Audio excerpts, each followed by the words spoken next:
Hey guys, Jason here. Just wanted to pop by for another 5-minute lesson. Today I want to talk about minimising taxes. And as property investors, we're exposed to lots and lots of taxes. And the great thing about property investing, if you're smart, you know what you're doing, you can minimise those taxes as you go along. So let's go through a few of those ones that we want to be able to maybe minimise, strategise around as we go as property investors and understand how we minimise them. The first one we're all exposed to is stamp duty.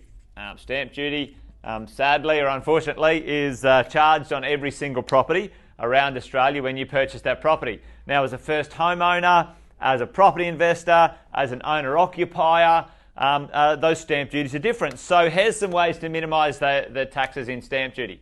First homeowners right now, if you're out there, a first home buyer or first home investor, you can get stamp duty concessions from the government. The government is allowing you to pay zero stamp duty up to a threshold. So that's a really good one at the moment for first homeowners, ticking the box. A way for property investors to minimise stamp duty is when we purchase properties and we might buy a house and land together. Now, you'll only pay stamp duty on the land portion if you want to minimise your stamp duty expenses as you go along. So if you buy a house for $500,000 or $600,000, you pay stamp duty on the whole thing if it's existing.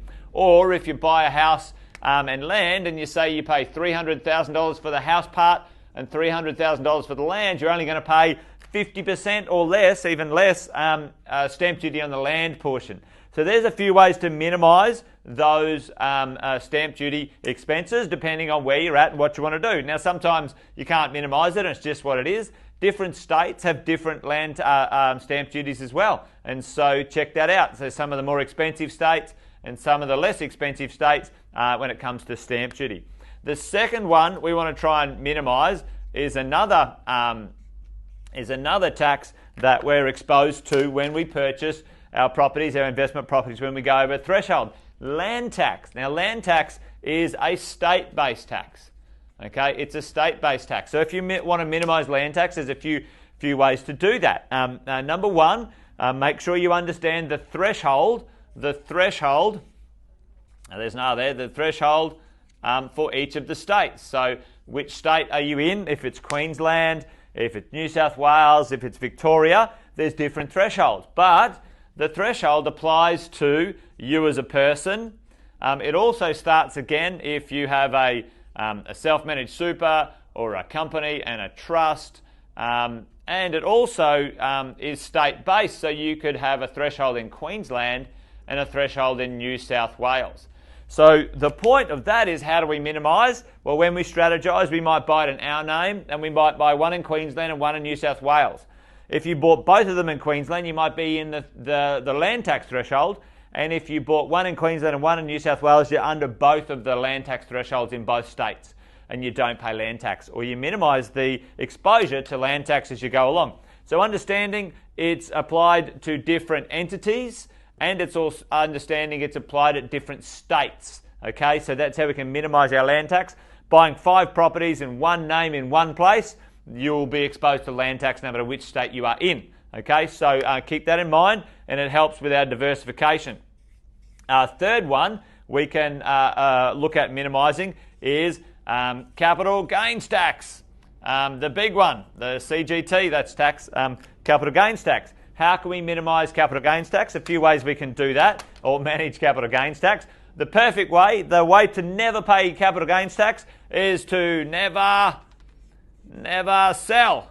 Okay, boom. But for most of us, we can't not never sell, and sometimes we want to move, and sometimes we want to upgrade and go sideways or have to sell or whatever. And if we do, we need to understand where we can minimise capital gains tax. If you own a property for longer than 12 months in your name, your personal name, or a company trust structure, you get a 50% reduction, or you get a 50% discount on the capital gains tax, or the amount of money that's charged as the capital gains tax. Now, it's not really a capital gains tax.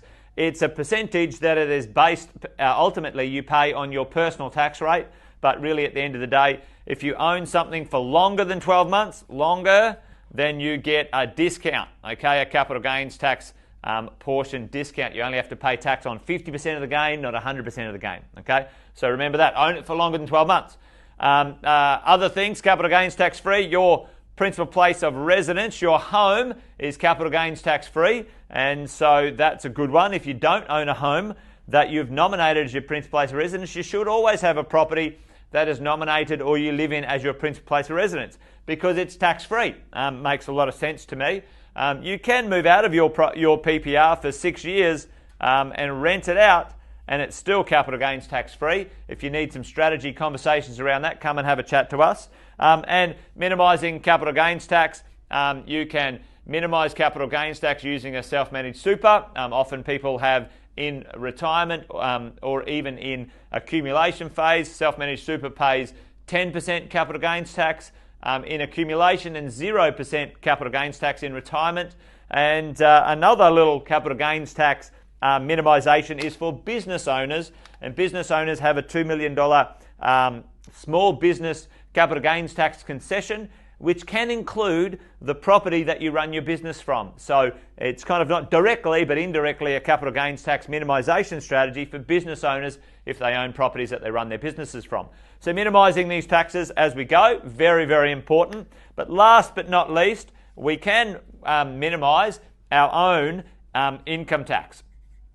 As a property investor, we can minimise our own income tax by using negative gearing. Okay, so negative gearing, but more importantly, we use depreciation. Properties allow us to have some depreciation. So it's not a very clever idea to go and buy a massively negative cash flow property. You want to have sort of a neutrally geared property, and you use depreciation, which is the losses, which is called a paper loss.